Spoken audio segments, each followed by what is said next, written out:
জাতীয়তাবাদী দল বিএনপি যখনই কোনো ক্রান্তিলগ্ন বাংলাদেশের মানুষের কাছে উপস্থিত হয়েছে, উপস্থিত হয়েছে, ঠিক তখনই আমরা এদেশের সাধারণ মানুষকে সাথে নিয়ে আমরা আন্দোলন করেছি, সংগ্রাম করেছি। এদেশের মানুষের অধিকার দাবি আদায় প্রতিষ্ঠা করার জন্য আমরা আন্দোলন করেছি, সংগ্রাম করেছি। সেই আন্দোলন সংগ্রাম ভাই এই কোন ভাই, ভাইটাকে দেখি একটু, ভাইটার চেহারা আমি, এই ভাই চেহারাটা একটু দেখি আমি, কোন ভাই সে? প্রিয় উপস্থিতি, কথার মাঝখানে একটু কথা বলতেই হয়। আপনারা এই ভাই রাজনীতি বাদ দেন। আমাদের মাননীয় ভারপ্রাপ্ত চেয়ারম্যান মহোদয় বলেছেন যে আমাদের দলের কর্মী তৈরি করতে হবে, দলের লোক তৈরি করতে হবে, কোনো ভাই লোক আমাদের দরকার নাই।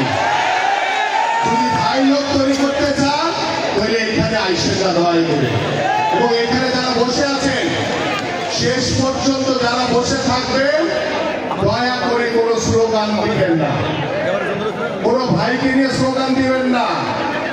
স্লোগান হবে শুধু তিনজনের নামে, জিয়াউর রহমান, খালেদা জিয়া, তারেক রহমান। এর বাহিরে কোনো ভাই, কোনো কারো ব্যক্তিগত কোনো স্লোগান দিবেন না। এই যে উত্তর দক্ষিণ, উমুক থানা তুমুক থানা, এগুলি কথা বাদ দেন। রাজনীতি করতে হবে, রাজনীতি। এটা আজকে আপনারা এখানে বসলেন, আমি কিছু কথা বললাম, আমাদের বক্তারা কিছু কথা বললো, শুনে চলে গেলেন, এটা কিন্তু রাজনীতি না। রাজনীতি হচ্ছে এখান থেকে যে বক্তারা কথাগুলো বলছেন আপনাদের সাথে সেগুলো বুঝতে হবে, শিখতে হবে, এবং সেই কথাগুলো আপনি আপনার পরিবারের কাছে গিয়ে বলবেন। আপনি আপনার পাড়া প্রতিবেশী, পাড়া মহল্লায়, চায়ের দোকানের আড্ডায় বলবেন। মানুষের কাছে পৌঁছে দিতে হবে, মানুষের কল্যাণের জন্য কাজ করতে হবে, মানুষের উন্নয়নের জন্য কাজ করতে হবে। কারণ বাংলাদেশ জাতীয়তাবাদী দল বিএনপি প্রতিষ্ঠা হয়েছে এদেশের জনগণের মাধ্যমে।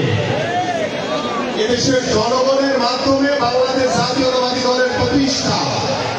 সেই জনগণের সাথে হচ্ছে বাংলাদেশ জাতীয়তাবাদী দল বিএনপির সম্পর্ক।